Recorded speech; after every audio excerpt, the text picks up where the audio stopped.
Olá, alunos da disciplina de Tecnologias Front-End, tudo bem? Como vocês devem lembrar, na última aula nós desenvolvemos aqui esse template que ainda precisa de alguns ajustes, não está finalizado, mas o que importa é que a gente fez uma série de ações, desde a configuração do Vite, do TypeScript, mais especificamente entendemos o JSX, criamos esse componente funcional app.tsx, eu vou mostrar ele aqui para vocês. Esse aqui especificamente que vocês estão vendo na tela agora. Também criamos um Product Card, que é esse que vocês estão vendo aí na tela agora. E aprendemos a usar props para passar dados do componente PyApp para o filho Product Card. Só que eu já tinha comentado que ficaram alguns problemas, especialmente aqui nesse app TestX, pois nessa parte aqui que está a seção de produtos, ficou uma coisa meio esquisita eu passar 3 vezes, né, cada um sendo um cartão de produto. Né? Ficou uma sensação de que não é o ideal. Se tivéssemos, por exemplo, 100 produtos aqui, isso seria um grande problema. Então, inicialmente, eu vou mostrar para vocês como que a gente resolve isso. A gente vai entender como a gente renderiza listas de componentes dinamicamente. E depois eu vou começar a dar uma noção aqui para a gente de alguns conceitos fundamentais do React, desde o estado. Então, a gente vai começar a entender o que é hook.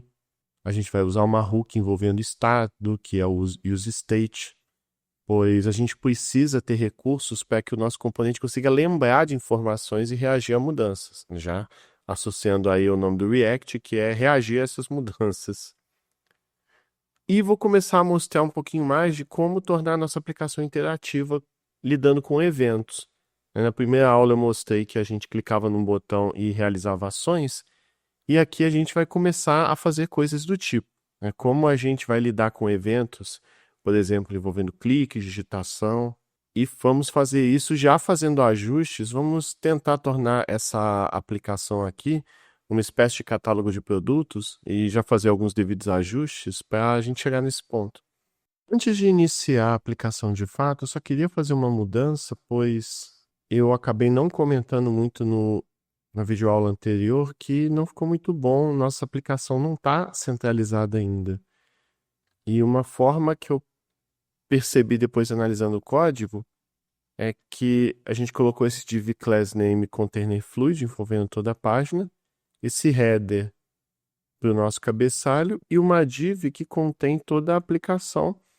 E eu creio que não tem necessidade dessa div aqui, né? Eu vou até remover ela. Aí, obviamente, ficou sobrando uma outra div aqui embaixo.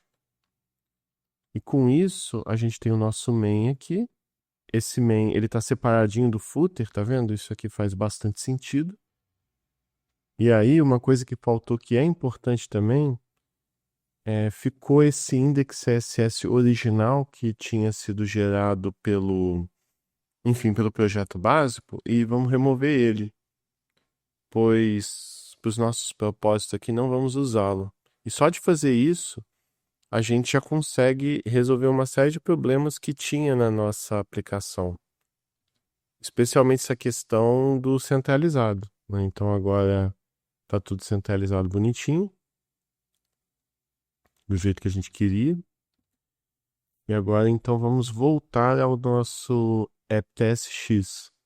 Depois a gente faz outras mudanças visuais, né, de estilo. Eu só ia fazer o seguinte, voltando aqui para o nosso código, só para dar uma limpeza em algumas coisas que a gente não vai usar no momento. Por exemplo, essa parte aqui de status da aplicação, eu vou tirar. Ficou essa frase solta aqui também, bem-vindo à nossa exploração. Vou tirar isso aqui temporariamente, para a gente focar mais essencialmente no que a gente quer agora, que é essa parte aqui referente aos produtos. Naturalmente aqui no nosso código, então, essa variável aqui a gente não vai mais precisar dela. Mas agora, gente, vamos dar uma olhada no nosso Product Card, que está aqui a versão atual. Eu vou fazer uma mudança aqui. Agora a gente vai inserir duas estruturas. Eu vou remover essa. Então agora eu vou definir um modelo de dados mesmo do nosso produto para ficar algo mais próximo ao que a gente faz nas aplicações reais. Eu vou separar isso da props do componente. E mais uma coisa, eu vou deixar toda essa parte aqui de baixo mais limpa, pelo menos esse cabeçalho. Só que agora, como eu removi todo aquela assinatura com os parâmetros, e esse cara aqui vai ser um product, eu vou inserir product.isFeature e vou ter que fazer isso para cada variável. Pode, em um primeiro momento, isso não parecer tão bom, já que eu estou deixando pelo menos a legibilidade dessa parte interna aqui do componente funcional ruim, mas a gente vai ter ganhos fazendo isso. E bom, agora vamos efetivamente entender o que eu fiz. Eu estou criando aqui um modelo de dado do produto, o que um produto realmente é. Em geral, é bom a gente definir esses templates. A gente acaba trabalhando com duas interfaces diferentes que possuem responsabilidades distintas, né? No caso, como a gente já está planejando no futuro também lidar com banco de dados e todas essas coisas, o ideal é que a gente tenha um modelo de dados bem definido do que vai vir do nosso dataset. Então, a princípio, eu estou imaginando que esse catálogo de produtos vai ter essas informações. Mas aí você talvez fale, pô, Lucas, mas o props do card sim, de produto tem as mesmas coisas, né? No caso, eu estou redefinindo a interface, dizendo que essa interface aqui do TypeScript vai conter um product que é product data. Então, eu não estou redefinindo a mesma coisa aqui. No caso, essa segunda interface aqui, nota até que você tem a palavra-chave export. Isso significa que isso aqui vai ser exportado, vai poder ser utilizado em outras partes da aplicação, enquanto essa interface aqui, ela vai ser restrita a essa componente funcional product card e que vai definir como se fosse uma espécie de contrato do que o meu componente product card vai receber. É porque a evolução desses dois elementos pode ser distinta com o passar do tempo. Não necessariamente todos aqueles atributos que a componente funcional vai receber são também o que vai ser exportado do banco de dados ali em Product Data. Inclusive, eventualmente, esse cara aqui até vai sair para um arquivo próprio de tipos. É porque eu acho que está um pouco cedo para fazer ainda. A evolução desses dois elementos pode ser independente. Pode ter muitas informações aqui que não necessariamente o meu componente funcional vai receber. E da mesma forma, pode ser que aconteça e vai acontecer de algumas informações, algumas props, e o meu componente vai receber que não está no modelo de dados. Então, apesar de no momento os dois trabalharem com a mesma coisa, faz sentido a gente isolar o que é do props e o que é da interface, do tipo que eu estou definindo de product data para outras aplicações. Eventualmente isso aqui pode até se chamar product, né? Talvez fique melhor, mas eu vou deixar product data inicialmente, pois a nossa aplicação aqui está desenvolvendo aos poucos. E todo esse procedimento ajudou a enxugar um pouquinho aqui a assinatura, pois agora a nossa componente funcional recebe apenas um objeto product, que é definido por esse product card props aqui, né, que eu passei. De resto, não tem mudanças aqui. Ele continua aqui a mesma coisa. Só que a gente vai ter que fazer agora uns ajustes em app, pois essa mudança vai gerar alguns problemas, especialmente aqui, ó, onde a gente quer arrumar. E bom, a gente não vai mais trabalhar colocando cada product card na mão, assim, desse jeito hard-coded, né, inserindo o código na mão. Então, o que vamos fazer? Vamos retirar esses caras todos aqui. Vamos retirar todos esses caras aqui e trocar por esse cara menorzinho.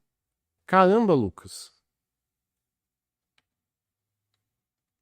Nota que só com essa mudança, eu vou explicar a mudança ainda, mas lá, carregou já os nossos cards bonitinho, né, do jeito que a gente queria. Mas caramba, Lucas, o que você fez aqui? Bom, vamos entender. Esse código aqui, a gente está inserindo essa funçãozinha aqui, map.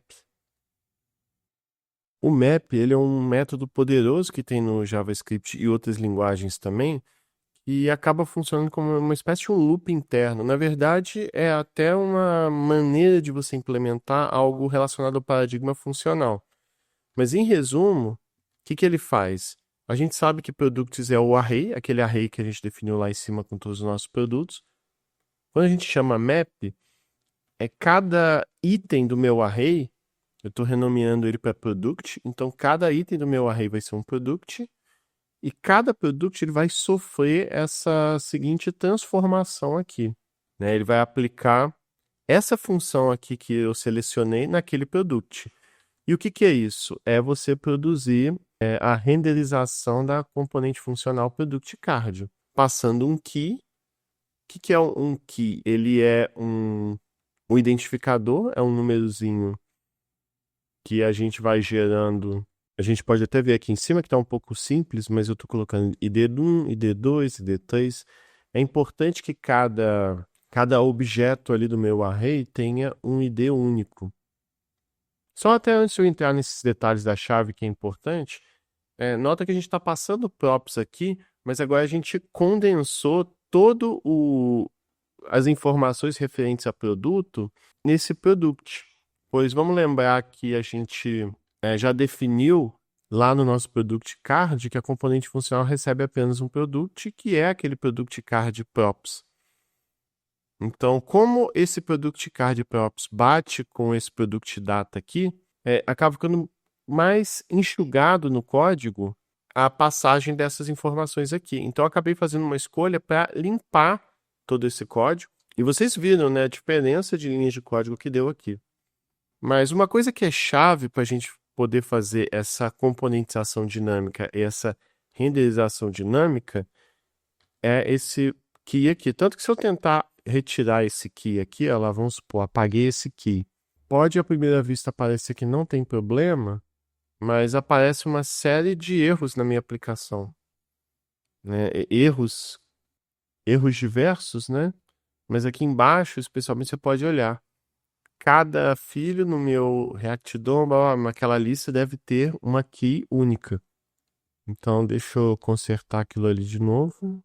É só uma coisa, gente, eu percebi um erro agora. Esse suporte aqui ele tem que ter também, né? Senão, obviamente, ele não consegue compreender isso aqui. Mas tudo bem, tá resolvido.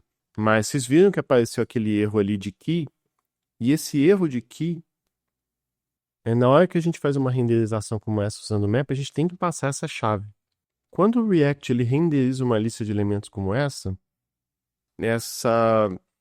estrutura pode se modificar com o tempo, né? A gente vai, não nessa aula de hoje, mas com o tempo, ver que a gente pode alterar os cards, adicionar card, remover card. E o React precisa saber quem é cada item, né? Pois eu posso desenvolver uma aplicação aqui, e aqui a gente tem os cards 1, 2 e 3, como vocês estão vendo agora. Eu posso, de repente, remover esse segundo aqui. E o React precisa saber que o 1 vai continuar sendo exibido e esse terceiro vai assumir essa outra posição.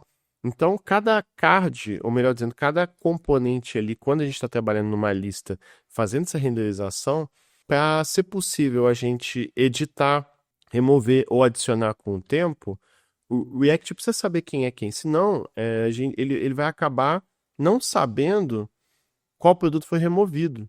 Especialmente que tem que ter todo aquele diálogo com o DOM, né? Vocês viram que o erro está relacionado ao DOM. Então, o DOM da nossa aplicação ele tem que saber quem é o primeiro elemento, quem é o segundo, qual que vai ser removido, qual que vai entrar no lugar. O React lida com isso, mas para isso ele tem que saber quais são cada um dos itens corretamente. Então, é por isso que é fundamental nesse nosso array, você ter uma identificação de quem é cada elemento e, enfim, as demais props. Então, quando a gente faz esse tipo de procedimento, tem que ter essa chave, tem que ter essa aqui. E talvez um pensamento que surge na cabeça de vocês é passar o índice do array. Então, você passa aqui que é o índice 0, o índice 1, o índice 2, mas isso também não é bom, pois se você faz mudanças no seu array, e isso acaba gerando uma confusão no React e não necessariamente ele vai saber para onde aquele objeto foi, para qual lugar. Então, não é recomendável que você faça isso também. Não use o índice do array para fazer isso, senão você vai acabar tendo problemas parecidos.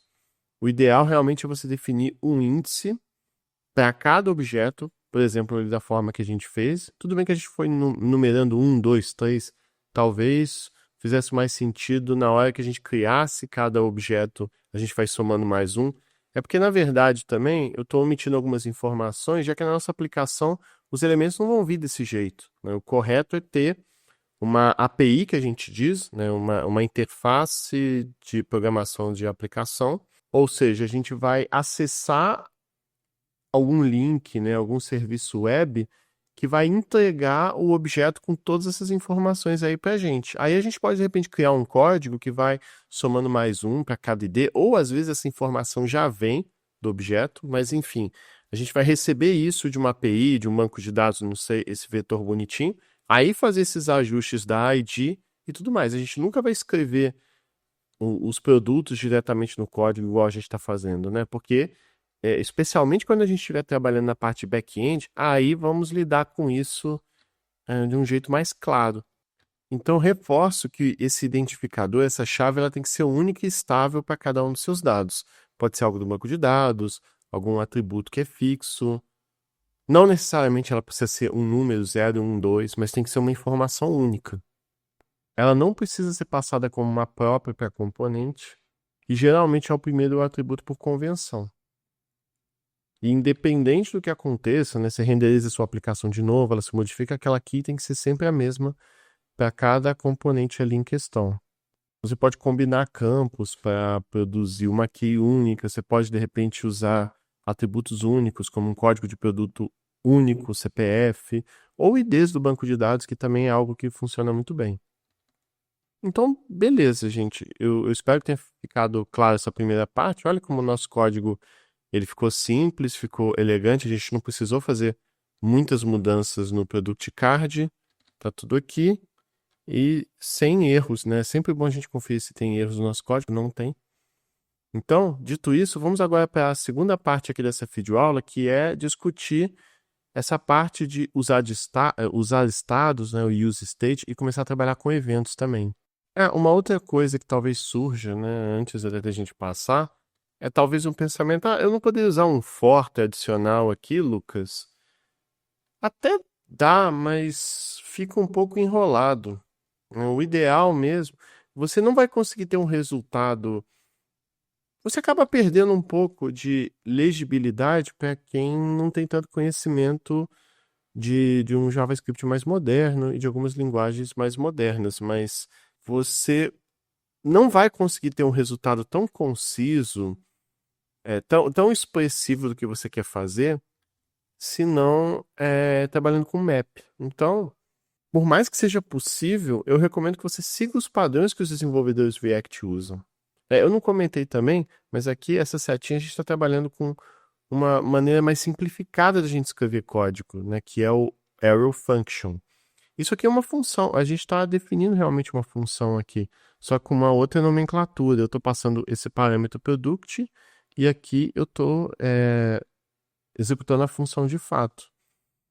Mas assim, a gente está buscando boas práticas que os desenvolvedores React tipicamente adotam. E eu acho que é importante comentar também que o map, ele acaba retornando um novo array com essas modificações que você fez. Então a gente meio que está retornando um novo array interno aqui, onde cada posição, cada item é esse componente renderizado. E o React já sabe que se eu estou envolvendo entre chaves um array composto pelos 3 componentes, ele vai renderizar cada um, respeitando as regras que a gente definiu aqui no Product Card, ou seja, isso aqui que ele está retornando, né? Eu acho que é importante eu comentar sobre também.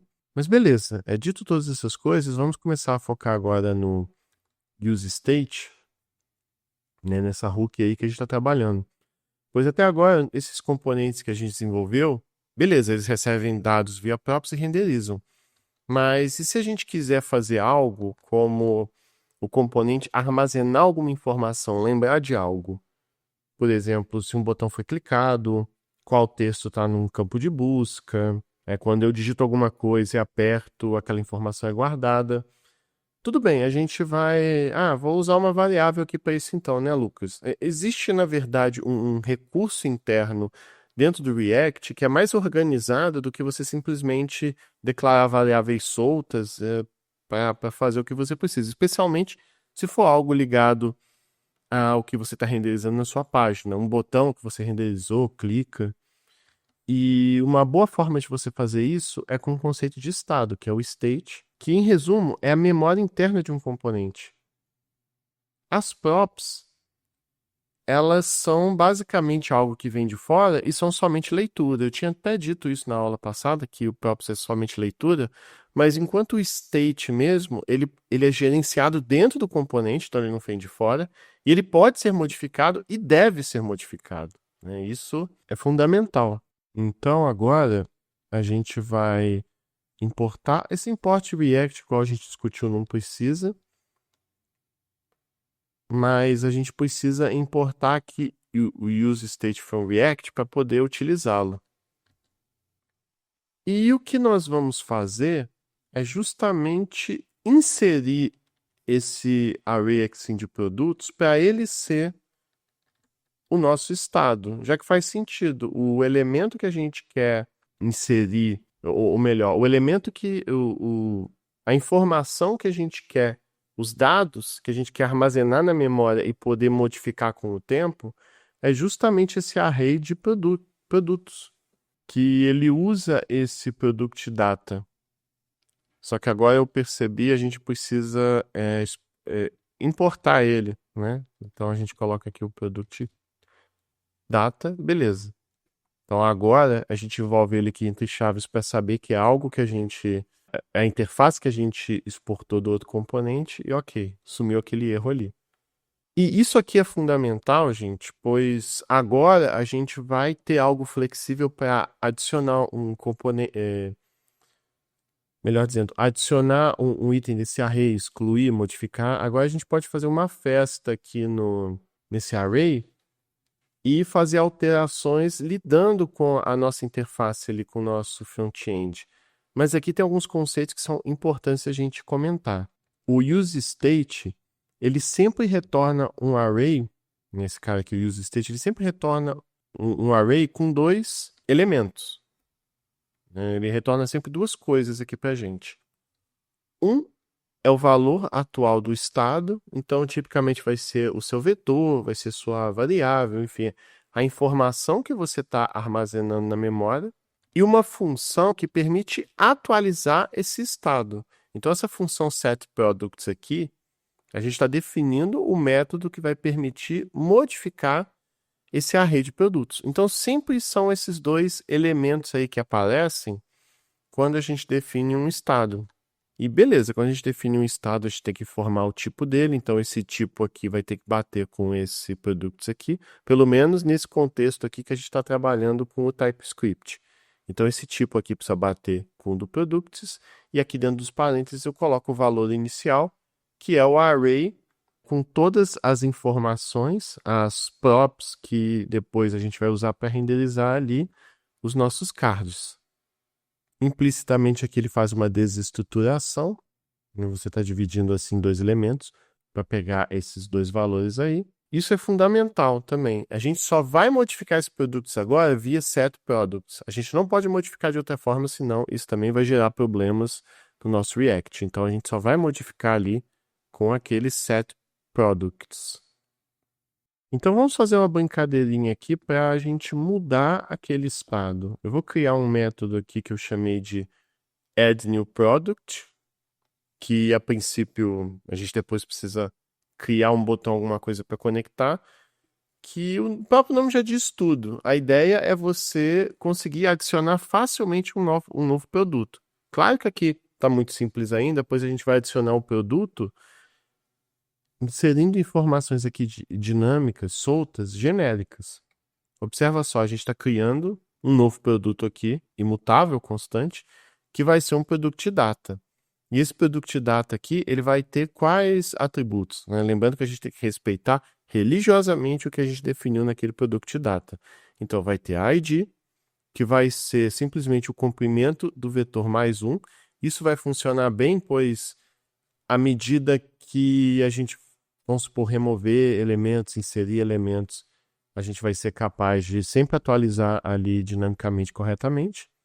Título do novo produto, descrição do novo produto, enfim, os demais valores que a gente tem que inserir. E aqui a gente chama o setProducts para atualizar aquele estado. E como é que a gente faz isso? Aqui a sintaxe do JavaScript permite algo bem interessante. Quando a gente atualiza o estado, na verdade, a gente está destruindo aquela informação anterior que a gente tinha e criando uma nova versão dela. A gente não modifica o estado diretamente, a gente sempre está eliminando o que a gente tinha e gerando um novo. E o que acontece aqui, ó, eu uso essa desestruturação aqui do vetor, ou seja, esse produto ele vai sendo fatiado em cada item ali no meu array individualmente, então todos eles estão colocados ali, o item 1, item 2, item 3 e tal, depois vírgula o item novo que vai entrar no final. Então esse método aqui, ele vai cumprir essa mágica, mas falta uma coisa para isso aqui funcionar, que é a gente inserir um botão, alguma coisa, que vai adicionar esse novo produto. Eu vou acabar inserindo aqui embaixo, eu inseri aqui logo depois da seção de produtos, então eu adicionei mais uma linha, margem de fundo 4, enfim, todas aquelas questões do Bootstrap, não vale a pena ficar comentando tudo de novo, mas eu queria chamar a atenção, aqui tem um botão, esse botão vai ter esse label adicionar produto, mas eu inseri agora um método onClick, quer dizer, desculpa, não um método, um evento onClick.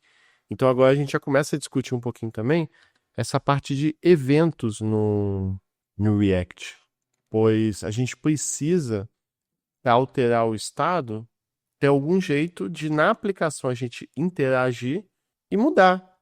E isso a gente pode fazer, por exemplo, com o onClick, que é quando você clica no botão, onChange, quando tem alguma alteração, né? Vamos supor, você coloca uma caixa de texto ali, escreve, e aí quando tem alguma mudança, o estado automaticamente se altera. Mas assim, antes de eu ficar só falando, deixa eu mostrar aqui, só para até a gente ver, né?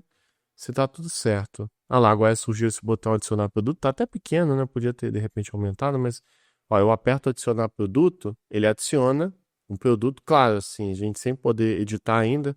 Nas próximas aulas eu vou mostrar isso para vocês, mas sempre que eu aperto adicionar produto, ele vai adicionando. E como é que isso aqui funcionou? Né? Vamos recapitular para ver se a gente entendeu bem. Quando a gente clica no botão, a gente chama esse método aqui, add new product. Né? Olha só, a gente envolveu entre esses chaves aqui no JavaScript. Então, automaticamente executa isso aqui. A gente cria um novo objeto, no caso, um novo produto que é product data, e a gente chama o set aqui para atualizar no estado que a gente tem. E beleza, ele modifica esse estado. Até para a gente ilustrar esse onChange em ação, vamos fazer uma coisa interessante aqui, que é colocar uma busca. E o que a gente escrever nessa busca vai filtrar quais cartões devem aparecer. Só para a gente ter, né, uma variação desse mesmo exemplo. E aí, no caso, para a gente fazer isso, eu vou inserir um outro state aqui. Então, embaixo desse state que eu acabei de criar, eu vou criar um segundo state que ele vai armazenar o termo que a pessoa está escrevendo na busca. Então, por isso, ele vai ser uma string. Inicialmente vai ser vazio, né, já que a caixa de texto que a pessoa digita vai ser vazio. E aqui ele vai armazenar qual é o termo que a pessoa escreveu. E quando a gente quiser atualizar o termo de busca, a gente vai chamar aquele set search term. Vamos fazer o seguinte agora. Eu estou aqui em cima dessa parte aqui de seção de produtos e eu vou inserir esse código aqui que vai ser uma barra de busca. Eu até vou mostrar aqui para vocês rapidinho, olha lá, uma barrinha de busca bonitinha. Depois a gente vai organizando um pouco mais. E qual que é a ideia dela aqui, né? Voltando para o código. Basicamente o que a gente tem aqui são informações que estão mais relacionadas ao Bootstrap propriamente dito. Desde uma margem acima, uma margem vertical de 4 unidades, só para dar aquela distanciazinha dos demais elementos ali acima e abaixo desse elemento em questão. O layout do grid, né? Eu defini que ele vai ocupar 6 unidades da largura de tela em dispositivos médios e maiores, e aquele MX alto que é um bom jeito da gente centralizar a coluna, adicionando margens à esquerda e à direita. É um bom jeito da gente centralizar. E aí entra esse input group aqui, que também é uma classe do Bootstrap, que geralmente a gente utiliza quando a gente quer agrupar um campo de entrada com outros elementos, como botões, ícones, no caso. Então, a gente usa muito quando a gente está agrupando elementos de formulário. O nosso input type, que é para a gente inserir um campo onde o usuário digita texto, um form control para estilizar aquele input respeitando o Bootstrap, o placeholder, que é aquele textinho de exemplo, buscar produtos que aparece. E aqui a gente tem uma conexão com o React, pois o valor que vai ser exibido ali no campo vai refletir exatamente a variável search term do componente. A ideia é que tudo que a pessoa digitar nessa caixinha de texto vai bater com esse search term, mas a gente precisa adicionar um elemento a mais aqui, que vai ser um onChange handle search change. Esse handle search change vai ser o método que, quando a pessoa perceber que a caixa está sendo editada, modificada, ele vai acionar esse cara aqui e justamente fazer a associação com esse search term e já alterar o useState products para filtrar e exibir apenas os cartões com produtos que têm o mesmo nome que a pessoa está digitando. Tá? A gente não criou esse método ainda, a gente vai criar. E logo depois, apenas a inserção de um elemento bonitinho, de um emoji de lupa. Então esse span class ali, igual a gente pode ver aqui, aquele span só insere aquele quadradinho ali cinza do lado da busca para ficar bonitinho e inserindo um emoji. Isso acontece porque a gente definiu o input group text, que é o elemento estilizado lá do Bootstrap para ele fazer parte, dizendo que ele está fazendo parte desse mesmo cara aqui, né? Então ele está fazendo parte desse mesmo cara. E aí ele já encaixa bonitinho, deixa cinzazinho. E no caso, só para completar, aqui a gente está inserindo... Se a gente estiver trabalhando com Bootstrap Icons, que tem os ícones prontos lá do Bootstrap, ele vai exibir uma lupa, um elemento estilizado, que eu não tenho certeza agora se é uma lupa também, mas é um ícone próprio que o Bootstrap tem para essas situações. Agora, se a biblioteca não estiver disponível corretamente importada, ele não vai exibir, mas vai incluir esse emoji de lupa. Então é uma forma de garantir que sempre vai haver um símbolo visual de busca, mesmo se essa biblioteca de ícones aí não funcionar corretamente. Mas beleza, agora o que está faltando é a gente inserir esse método aqui para a nossa busca funcionar bonitinho. Então voltando aqui ao código, depois desse add new product, nós vamos inserir esse handle search change, igual a gente comentou, né? E é um método bastante pequeno e poderoso. Ele é um manipulador de eventos acionado sempre que o usuário digita algo no campo de busca. E como é que isso é feito? Bom, esse nome aqui tem que bater com o nome que a gente definiu lá embaixo no onChange daquela caixinha de texto. E aqui dentro a gente tem um parâmetro que está sendo passado, event. Ele é criado pelo React, sempre que o usuário interage com o input. Um exemplo claro disso, digitando uma letra. Então, ele automaticamente cria esse evento contendo as informações do que aconteceu, o que foi digitado, qual foi a letra. E a gente está informando aqui no TypeScript qual evento é esse. A gente está especificando que evento é. Um evento de mudança, já que algo foi alterado naquele elemento HTML do tipo input. Então, no onChange, ele vai passar aquele evento ali, ele vai passar esse parâmetro aqui para a função, e ao passar, ele vai chamar o setSearchTerm, que é o método que a gente define do nosso state. Lembra lá em cima a gente definiu? Ó? Então, a gente vai passar aqui qual que vai ser o termo de busca. E o termo de busca ele vai estar dentro do atributo value, de target e event. Esse event.target.value, basicamente, ele captura o texto atual do campo de input e já automaticamente atualiza isso no search term. Então, tudo que a pessoa está escrevendo automaticamente vai sendo guardado ali no state do termo de busca. Tanto que agora, se a gente voltar aqui na aplicação, olha lá, tudo que eu estou escrevendo, ele automaticamente está sendo guardado ali naquele state. A gente até consegue ver isso aqui rapidinho. Eu vou fazer uma coisa aqui simples só para ilustrar esse processo. Eu vou botar um console log informando aquele search term e vou salvar. Por quê? Porque agora, se a gente voltar aqui, tudo que a gente escrever, ele vai ser printado ali no console log, né? Tá vendo? Ó, à medida que eu estou escrevendo, cada mudança mínima que eu faço envolvendo letra, ele vai sendo exibido, o que mostra que pelo menos a capacidade de armazenar aquilo no nosso state está funcionando. Mas ainda não acabou, porque a gente quer escrever alguma coisa ali, vamos supor, a gente quer escrever notebook e quer que apareça só o notebook e os demais desapareçam. Então vamos criar uma estrutura, ou melhor dizendo, uma constante para filtrar esses produtos que a gente quer, né? Então aqui agora a gente vai usar essa constante aqui que a gente está definindo para criar um novo vetor apenas com os produtos que a gente está filtrando. Mas como é que a gente vai fazer isso? O que essa constante aí está fazendo?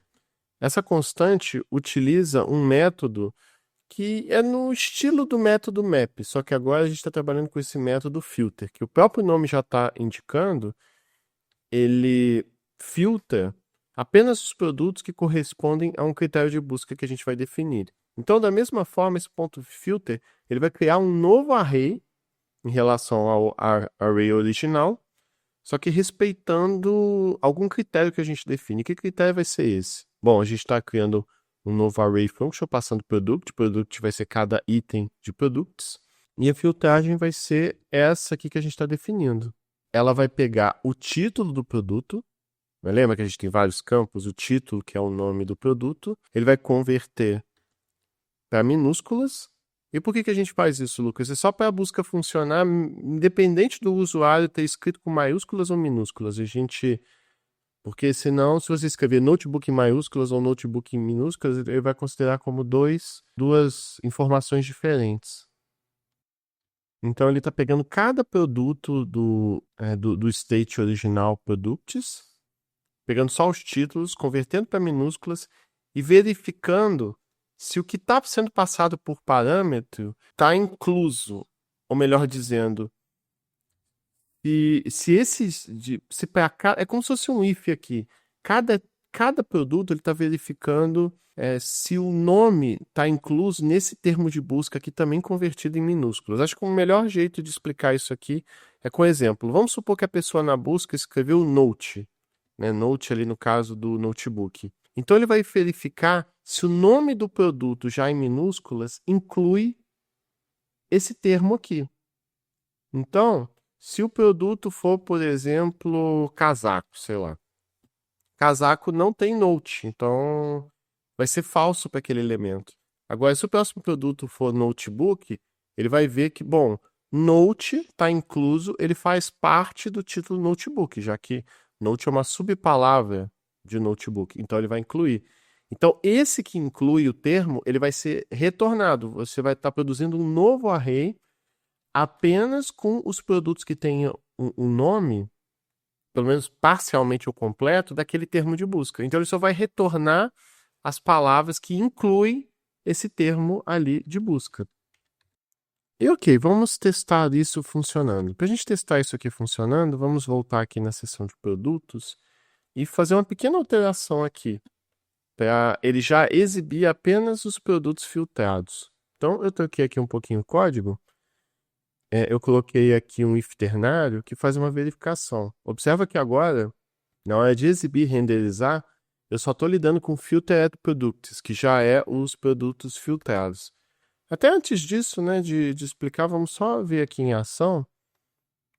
Vamos testar aqui, vou escrever no de notebook foi. Se eu escrever mouse, de mouse ergonômico também foi. E teclado também foi. Aí eu posso agora adicionar produto. Deixa eu só apagar aqui.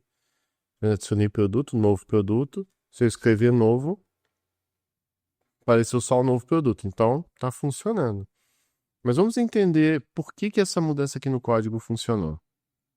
Primeiro, ele verifica se aquele vetor de filtered products ele é maior que 0. Se for maior do que 0, ou seja, passando esse filtro, porque quando eu não digito nada no termo, ele exibe todos os produtos normalmente. Mas pode acontecer de eu escrever alguma coisa na busca que não existe, né? Vamos supor, vou escrever aí aparece nenhum produto encontrado com esse termo. Então esse if ternário, ele lida com essa situação. Se eu escrever algum termo na busca e nenhum elemento passou, né, todos foram filtrados, já que nenhum tem aquele nome, então ele vai executar o else, que vai ser essa div aqui. Uma div que exibe nenhum produto encontrado com esse termo. Agora, se o array, se você não digitar nada, o array vai conter todos os elementos product original. Então é como se fosse um filtro, uma etapa anterior, que só os elementos que passam por aquele termo de busca vão ser renderizados.